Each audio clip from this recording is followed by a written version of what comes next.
ओम शांति। परमात्मा पिता का आप ये चित्र देख रहे हैं, देखिए कितना सुंदर चित्र, किरणों वाला चित्र है।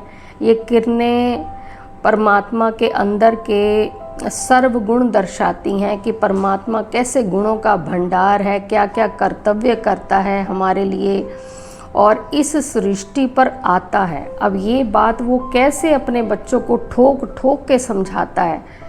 वो कहता है कि मेरा एक एक बच्चा वर्षे का हकदार है। परमात्मा को तरस पड़ता अपने बच्चों पे कि मेरा बच्चा मेरे को मानता इतना है। दुनिया में ऐसी कोई भी आत्मा नहीं है जो भगवान को ना मानती हो, लेकिन भगवान को जानती नहीं है। उस जानने के लिए परमात्मा को ये पढ़ाई पढ़ानी पड़ती है, उसको टीचर बनना पड़ता है वो गॉड फादर, लेकिन उसको बाप भी बनना पड़ता है, साथ में टीचर भी बनना पड़ता है और फिर साथ में गुरु भी बनना पड़ता है, वो भी सच्चा वाला जिसको सत्य गुरु बोलते हैं। तो सत्य गुरु बन के वो फिर दोबारा से सृष्टि को रिजुविनेट करता है, अपने बच्चों को यहाँ से दुखों से लिबरेट करके ले जाता है अपने घर में। लेकिन आज परमात्मा अपने ये तीनों कर्तव्य हम बच्चों के अंदर भरना चाहते हैं, इसलिए भगवान हम बच्चों को आदेश दे रहे हैं। देखो कैसा कैसा आदेश दे रहे हैं और चाहते हैं कि मेरे बच्चे भी बाप, टीचर और सतगुरु बन जाए। एक एक बच्चा मेरा बाप, टीचर, सतगुरु बन जाए। देखिए आप खुद ही महावाक्यों में देख सकते हैं और इन महावाक्यों को प्लीज़ ज़रूर पढ़ें, पूरा पढ़ें। शास्त्र भी हम पढ़ते थे लेकिन हमें उनसे कुछ मिला नहीं, लेकिन ये भगवान के डायरेक्ट महावाक्य हैं। इससे हमारी दृष्टि बदल जाती है, वृत्ति बदल जाती है, हमारा जीवन सुधर जाता है, हमारे पास सारे परमात्मा के खजाने वो भरने लग जाते हैं। तो परमात्मा इस समय डायरेक्ट हमें ये सारी बातें बता रहे हैं। ऊपर देखिए मीठे बच्चे से स्टार्ट करते हैं। मीठे बच्चे, बाप, टीचर, सतगुरु, ये 3 अक्षर याद करो तो अनेक शिफ्तें यानी विशेषताएं आ जाएंगी हमारे में। तीनों विशेषताएं कैसे आ जाएंगी बाप, टीचर, सतगुरु की? अगर भगवान को हम बाप समझ रहे हैं और उसकी महसूसता कर रहे हैं, फिर वो टीचर बन के ये सारी पढ़ाई पढ़ा रहा है और सतगुरु बन के हमें दुख से लिबरेट करके लेकर जाएगा अपने घर।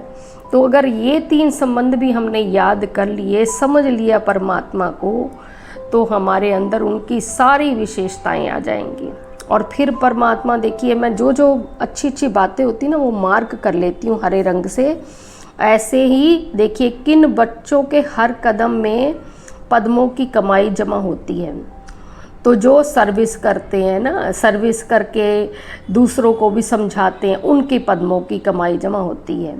फिर भगवान ने किस राज को जानने के कारण तुम बच्चे सभी के कल्याणकारी बनते हो, ये आपके काम की बात है कि किस राज को जानना है। बाबा ने हम बच्चों को ये राज समझाया है कि सभी की यह एक ही हड्डी है।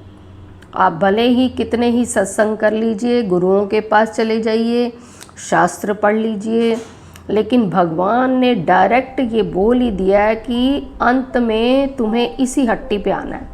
ये एक ही हट्टी है, यहाँ सबको आना ही है, खाली आना नहीं है, आना ही है। ये बहुत गुह्य राज है।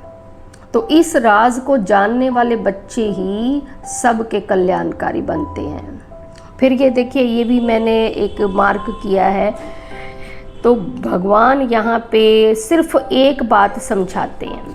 क्या कहते हैं कि दुनिया वालों को तुम क्या करो, ये एक ही बात समझाओ, सिर्फ एक बात ही सुनाओ जो दुनिया में और कोई नहीं जानते। बेहद का बाप बाप है, माना आत्माओं का बाप है, पिता है वो हमारा, परंतु बाप का कोई को पता ही नहीं है।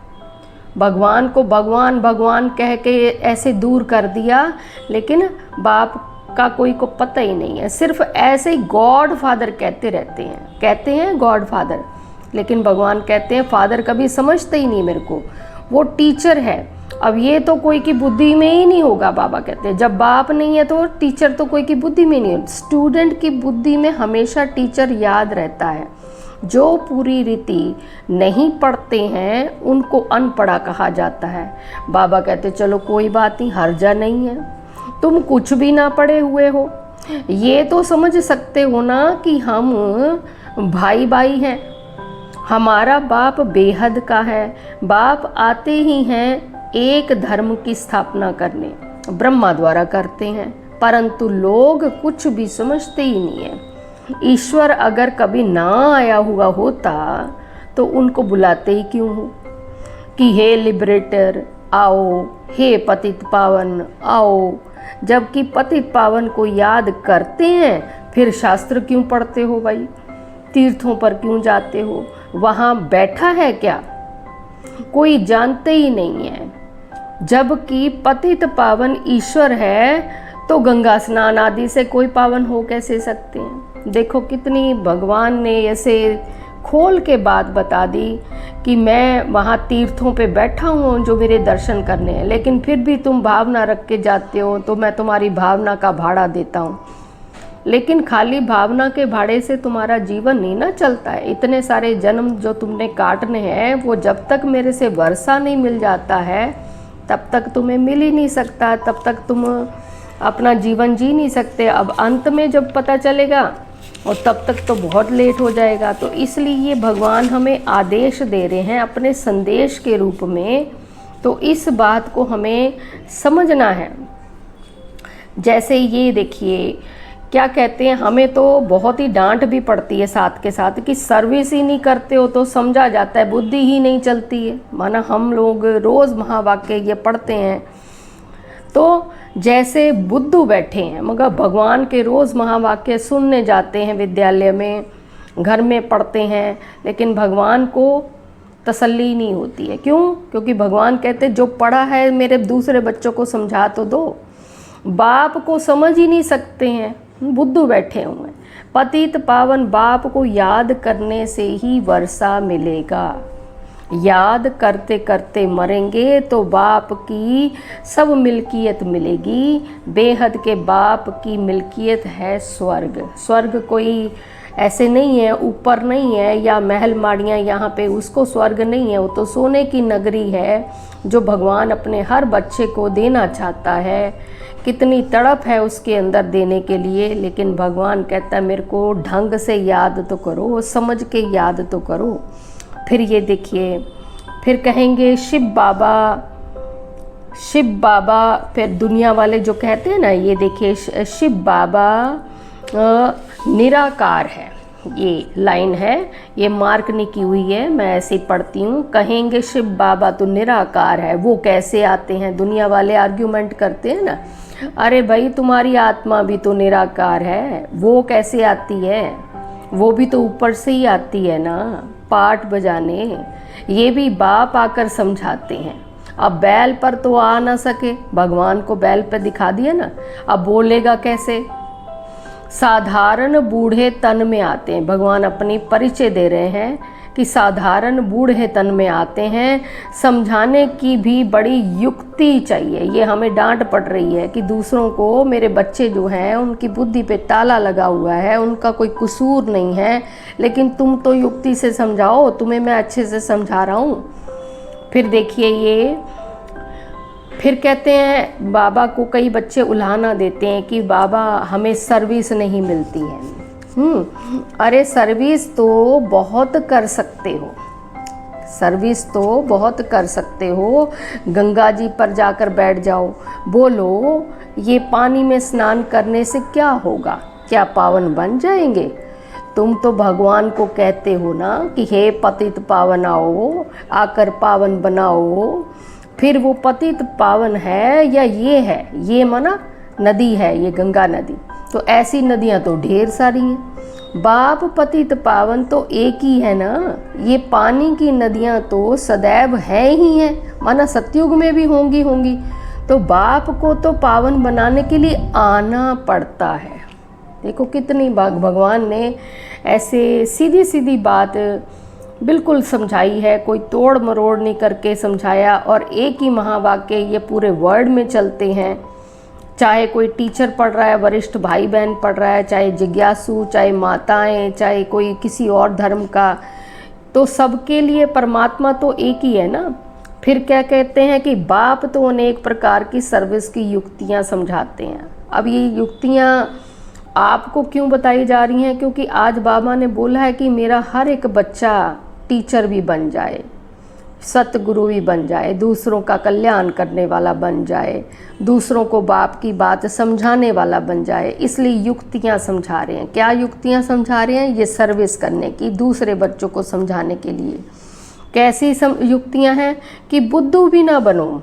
कहते हैं अमरनाथ पर भी कबूतर होते हैं। कबूतरों की बात बाबा ने बताई। पुराने ज़माने में कबूतर होते थे ना, पिजन जो है पैगाम पहुंचाते हैं। ऐसे नहीं कि परमात्मा का पैगाम ऊपर से कबूतर लाएंगे। अमरनाथ में कबूतर दिखाते हैं ना, तो भगवान समझाते हैं कि बुद्धू भी ना बनो, ऊपर से थोड़ी पैगाम आएगा आप कबूतरों से। तो ये भी सिखलाते हैं। किनको सिखलाते हैं? कबूतरों को सिखलाया जाता है, उनके पाँव में लिख कर बांधेंगे तो वो ले जाएगा। उनको सहज रीति दाना मिलता है तो और कहाँ भटकने की दरकार ही नहीं है। माना कबूतर को सिखलाया जाता है, वो दाना मिलता है, इसीलिए फिर उसी जगह पे आ जाता है, उसकी टांग में बांधा जाता है तो संदेश तो वो पहुंचाता है और फिर वापस आ जाता है। तो इसलिए बाबा ये बता रहे हैं कि उनको सहज रीति दाना मिलता है तो और कहाँ भटकने की दरकार ही नहीं। तुमको भी यहाँ दाना मिलता है ना। अब कबूतरों की भेंट हमारे साथ कर दी है, क्योंकि तुम्हारी बुद्धि में है विश्व की बादशाही। हमारा दाना क्या है? कि पूरा विश्व, पूरा संसार की बादशाही हमें मिलती है, जो यहाँ से मिलती है। माना जो भगवान हमें ये पढ़ा रहे हैं, वो फिर समझाते हैं दाना यहाँ मिलता है तो फिर हिर जाते हैं, माना यहीं के रह जाते हैं कबूतर जो हैं। लेकिन तुम तो चैतन्य हो, माना तुम्हारे अंदर बुद्धि भी है, शरीर भी है, बोलने की ताकत भी, समझने की भी ताकत है। तुमको तो अविनाशी ज्ञान रत्नों का दाना मिलता है। कबूतरों का तो पेट भर जाता है, लेकिन तुम्हारा अविनाशी ज्ञान रत्न है, वो ख़त्म नहीं होते हैं। तुम्हारे जितने जन्म यहाँ सृष्टि पे होते हैं उतनी देर आपका अविनाशी ज्ञान चलता ही चलता है। तो फिर शास्त्रों में भी कहा है कि चिड़ियाओं ने सागर को सुखाया। सागर कौन है? हमारे शिव बाबा। चिड़िया कौन है? हम बच्चे। तो बहुत कथाएं लिख दी हैं। माना कथाएं तो लिख दी हैं, लेकिन चिड़िया और सागर का पता नहीं है, और मनुष्य कहेंगे सत्य। तो भगवान ये बात को बिल्कुल डिफाइन करते हुए बताते हैं कि बच्चे, ये मेरा आदेश है कि तुम भगवान को इतना मानते हो, लेकिन मैं अपना वर्षा अपने बच्चों पे लुटाऊं कैसे, अपने बच्चे को भरपूर कैसे करूं। और लास्ट में देखो फिर ये एक ही बात फिर कह देते हैं कि बहुतों का कल्याण तुम कर सकते हो, हट्टी तो ये एक ही है और कोई हट्टी है ही नहीं, तो जाएंगे कहाँ बेचारे। माना अंत में जब हाहाकार होगा तब तो फिर आना ही पड़ेगा यहाँ पे, लेकिन तब तो फिर बहुत देर हो जाएगी। इसलिए भगवान को बहुत तरस पड़ रहा है।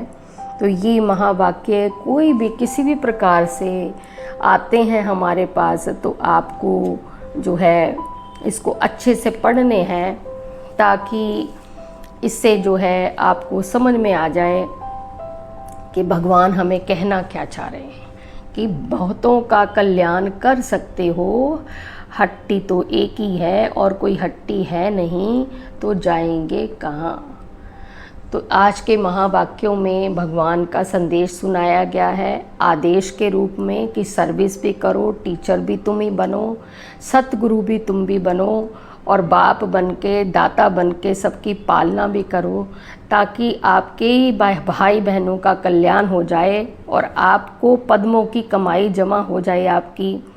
तो इन महावाक्यों के साथ और भी जैसे महावाक्य आते हैं, तो अपने जीवन के 10 मिनट 15 मिनट निकाल के ज़रूर पढ़ा करें, सुना करें, या कहीं और से भी आपको मिले वो भी अपना सुना करें, क्योंकि यही इस समय जीवन को श्रेष्ठ बनाने की कला है। बाकी तो सारा दिन हम कारोबार करते हैं, बीवी बच्चों को पालते हैं, घर बार देखते हैं, मित्र संबंधियों से भी मिलते हैं, ये तो सारी उम्र करते ही आए। बच्चों को पालना, उनको बड़ा करना, ये तो जानवर भी, पक्षी भी करते हैं। लेकिन हमारे पास भगवान ने बुद्धि दी है, वो भी श्रेष्ठ वाली बुद्धि दी है। उस श्रेष्ठ बुद्धि से परमात्मा इस समय हमें क्या समझा रहा है, उस परमात्मा की ये सारी बातें हमें समझ के अपना भी कल्याण करना है और दूसरों का कल्याण भी करना है। ओम शांति।